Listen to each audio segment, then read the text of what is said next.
Hello students, आप सभी का K1 क्लासेस में फिर से एक बार स्वागत है।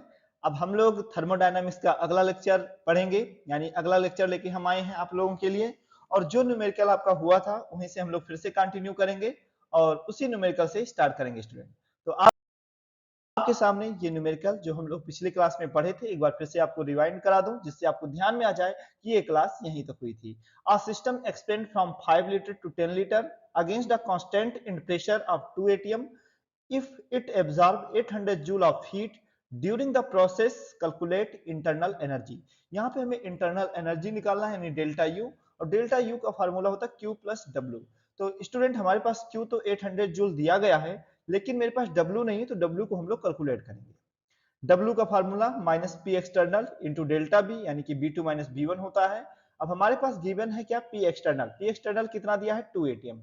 यहाँ पर 2 एटीएम देखिए स्टूडेंट, 2 एटीएम, तो ये हो गया। और यहाँ पर डेल्टा बी होना चाहिए, जो डेल्टा यू है इसको आप लोग चेंज करेंगे, इसे आप लोग बी बनाएंगे। और डेल्टा बी आपका 5 लीटर, क्योंकि 10 लीटर से 5 लीटर को हम लोग क्या करेंगे, माइनस। ठीक, ये आपका इनिशियल वॉल्यूम है और ये फाइनल वॉल्यूम है। तो 10 में से 5 को माइनस कर देंगे तो हमारा चेंज इन वॉल्यूम मिल जाएगा, यानी B2 माइनस B1 मिल जाएगा 5 लीटर। वर्क डन का फार्मूला मैंने बताया था, minus P external B2 minus B1, B2 minus B1। ठीक है, अब इसमें हम लोग वैल्यू पुट करेंगे, minus 2 into 5 equal to minus 10 litre. 5 to 10 यानी 10 एटीएम लीटर। ओके स्टूडेंट, अब एटीएम लीटर को हम लोग चेंज करेंगे जूल में, लेकिन उससे पहले आपका Q इक्वल टू कितना दिया है, 800 जूल, जो कि हीट है। इसके बाद में डेल्टा U का फार्मूला Q प्लस W, और Q की वैल्यू 800, और यहाँ पर आपका जो W है वो आया है माइनस 10 एटीएम लीटर। और एटीएम लीटर को हमें चेंज करना पड़ेगा जूल में, और एक एटीएम लीटर जो होता है 101.3 जूल के इक्वल होता है स्टूडेंट। और इसको हम मल्टीप्लाई कर देंगे तो ये बदल जाएगा किसमें, जूल में। ओके, तो माइनस 10 इंटू 101.3, अब ये चेंज हो चुका है आपका वर्क डन किसमें, जूल में।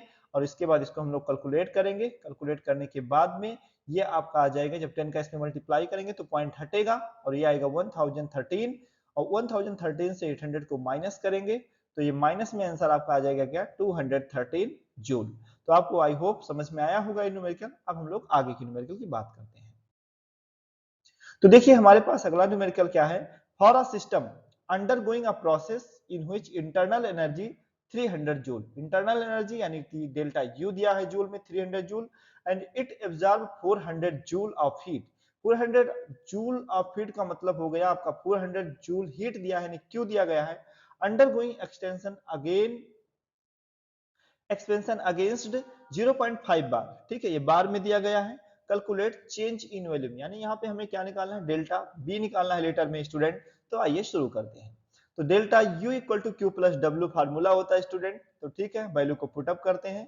तो यहाँ पर देखिए 300 जूल आपका दिया है, क्या आंसर है, इंटरनल एनर्जी जिसको हमने रखा। और वर्क डन यहाँ पे 400 जूल दिखा रहा है, ये आपका 400 जूल क्या है, सॉरी 400 जूल आपका क्या है, हीट। तो उस हीट को हम यहाँ पे पुटअप कर दी। इसके बाद में वर्क डन का फार्मूला क्या होता है, आंसर है P external into delta V. और पी की वैल्यू क्या दी है, आंसर है 0.5 बार, और इंटू हमने क्या लिखा, डेल्टा बी। और आगे इसका यूनिट क्या होगा, बार, क्योंकि ये आपका क्या है, बार। और डेल्टा बी की यूनिट क्या होती है, लीटर, तो बार लीटर हो गया। लेकिन हमें बार लीटर को चेंज तो करना ही पड़ेगा। ठीक है, आगे इसको हम लोग सॉल्व करेंगे तो 300 इंटू 400। और देखिए स्टूडेंट, इसको 12 लीटर को हमने चेंज किया, यानी कि इसमें हमने मल्टीप्लाई किया किससे, आंसर 100 से, क्योंकि 1 बार लीटर में क्या होता है, 100 जूल होता है। और 100 से जब हम मल्टीप्लाई करेंगे तो ये हो जाएगा 50 इंटू डेल्टा बी, जो कि जूल में हो चुका है। अब हम लोग क्या करेंगे, आंसर है इस 500 जो 50 डेल्टा बी है, इसको हम दूसरे साइड करेंगे तो ये आपका हो जाएगा क्या, 50 इंटू डेल्टा बी और 400 माइनस 300 आएगा 100। इसके बाद में डेल्टा बी क्या हो जाएगा, 100/50, क्योंकि 50 को जब हम इधर लाएंगे तो 400 से 300 माइनस होगा, यहाँ पे 100 और 50 इसके नीचे आएगा। और ये 50 से 100 को डिवाइड करेंगे तो 2 लीटर आ जाएगा स्टूडेंट। ये आपका हो गया डेल्टा बी की वैल्यू 2 लीटर। आई होप आपको न्यूमेरिकल समझ में आया होगा। इसके बाद में हम लोग आगे बात करते हैं अगले न्यूमेरिकल की। देखिए student, identify in which of the following work is done on the system and by the system. अब यहाँ पे हमें क्या करना है कि हमारे पास कुछ रिएक्शन दी गई हैं, ये रिएक्शन आपके सामने है। और इस रिएक्शन में हमको ये आइडेंटिफाई करना है कि ये वर्क डन जो है बाय द सिस्टम है या ऑन द सिस्टम है। तो स्टूडेंट हमने आपको बताया था कि वर्क डन अगर ऑन द सिस्टम होगा तो ये पॉजिटिव होगा, और वर्क डन यदि बाय द सिस्टम होता है तो निगेटिव होता है।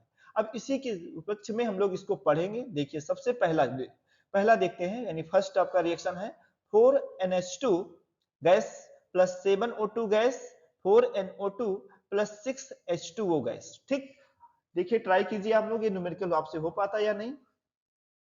वीडियो को पॉज करके आप देख सकते हैं, कोई बात नहीं। आगे देखिए मैं आपको बता रहा हूं।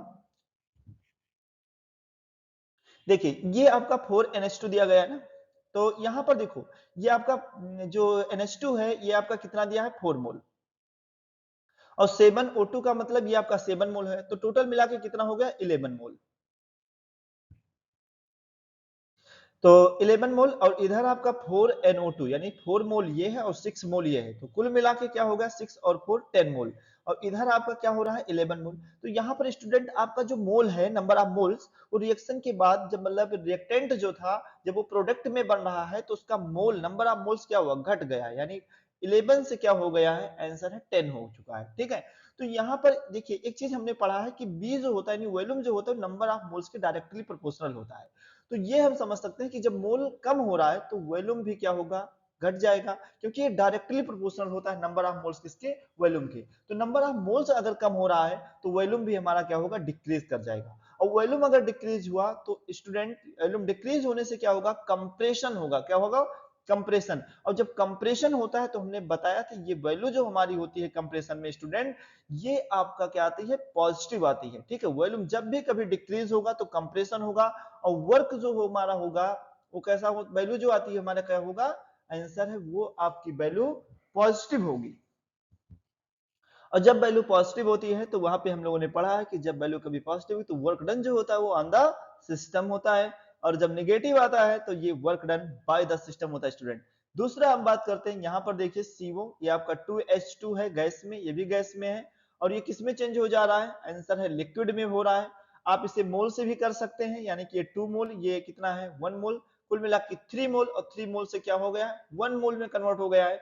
तो स्टूडेंट अगर मोल कम हो गया तो जाहिर सी बात है वॉल्यूम क्या होगा डिक्रीज करेगा, कंप्रेशन होगा, निगेटिव आएगा, और निगेटिव आने से work done on the system होगा।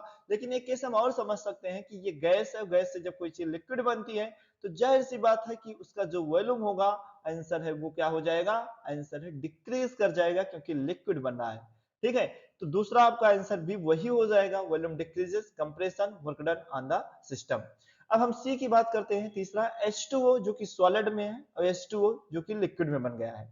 ठीक है, अब यहां पर आपके दिमाग में क्या आ रहा है कि सॉलिड से ये क्या होगा आंसर है लिक्विड बन रहा है तो वॉल्यूम क्या हो जाएगा आंसर इंक्रीज कर जाएगा। क्या हो जाएगा इंक्रीज कर जाएगा, क्योंकि लिक्विड बन रहा है। आपके दिमाग में ये बात आ रही है, और इंक्रीज होने से वर्क डन क्या हो जाएगा बाय द सिस्टम हो जाएगा। लेकिन स्टूडेंट ऐसा नहीं है। वाटर के केस में क्या होता है कि जब सॉलिड होता है तो इसका वॉल्यूम ज्यादा रहता है, लेकिन जब ये लिक्विड बनता है तो इसका वॉल्यूम क्या होता है आंसर है डिक्रीज कर जाता है। ये केवल वाटर के केस में है, एक यूनिक कंपोनेंट है, यूनिक कंपाउंड है जिसमें सॉलिड से लिक्विड बनने पर वॉल्यूम क्या होता है आंसर है डिक्रीज होता है। स्टूडेंट ये ध्यान रखना, वाटर के केस में सॉलिड से जब भी कभी लिक्विड बनेगा तो वॉल्यूम इसका क्या हो जाएगा डिक्रीज कर जाएगा, और इस तरीके से वॉल्यूम अगर डिक्रीज होगा फिर वही कंप्रेशन होगा, कंप्रेशन से क्या होगा निगेट, ये आपका वर्क डन जो होगा ये आपका पॉजिटिव आएगा, और पॉजिटिव आने से क्या होगा work done on the system होगा। ठीक है स्टूडेंट, समझ में आया होगा आपको। तीसरा H2O ये आपका सॉलिड में है, और सॉलिड से क्या बन रहा है गैस। तो स्टूडेंट यहाँ पे सॉलिड से अगर गैस बन रहा है तो गैस तो जाहिर सी बात है इसका वॉल्यूम क्या होगा आंसर इंक्रीज करेगा। इंक्रीज अगर करेगा तो एक्सपेंशन होगा, एक्सपेंशन होगा तो निगेटिव वर्क आएगा, और निगेटिव वर्क जो होता है वो बाय द सिस्टम होता है स्टूडेंट। तो यहाँ पर देखिए वॉल्यूम इंक्रीजेस, एक्सपेंशन हुआ, और work done by the system हुआ, क्योंकि एक्सपेंशन पे निगेटिव वर्क डन आता है, और निगेटिव जब होगा तो वर्क डन जो होता है वो बाय द सिस्टम होता है। ठीक है, आई होप आपको ये न्यूमेरिकल समझ में आया होगा। इसके आगे हम लोग टॉपिक की बात करते हैं। स्टूडेंट हम लोगों ने पढ़ा था QB equal to delta U। अब हम इसको क्या करते हैं प्रूव करके देखते हैं ये आया कैसे। ठीक है, तो सबसे पहले फर्स्ट लॉ ऑफ थर्मोडायनामिक्स क्या होता है, तो आपको मालूम है delta U equal to Q plus W होता है स्टूडेंट। ये है delta U equal to Q plus W। तो देखिए एट कांस्टेंट वॉल्यूम, वॉल्यूम अगर कांस्टेंट होगा तो इसे हम लोग क्या बोलेंगे क्यूबी, और क्यूबी ही हमारा क्या होता है heat exchange eight constant volume. Heat exchange eight constant volume, जब हीट एक्सचेंज होती है कांस्टेंट वॉल्यूम पे तो उसे हम लोग क्या लिखते हैं क्यूबी लिखते हैं, ठीक है। वी नो दैट, हमको एक चीज मालूम है कि जो W होता है वो minus P external delta V होता है, ठीक है। अब यहां पर क्या हो गया वॉल्यूम क्या हो रहा है कांस्टेंट, अगर डेल्टा बी कांस्टेंट हो गया तो इसका B2 माइनस B1 दोनों इक्वल होंगे, अगर इक्वल हुए तो यहां पर जीरो आ जाएगा, और जीरो से जब हम प्रेशर में मल्टीप्लाई करेंगे तो वर्क डन हमारा क्या हो जाएगा जीरो हो जाएगा, ठीक है। देखो यहाँ delta V equal to zero at constant volume होता है, ठीक है।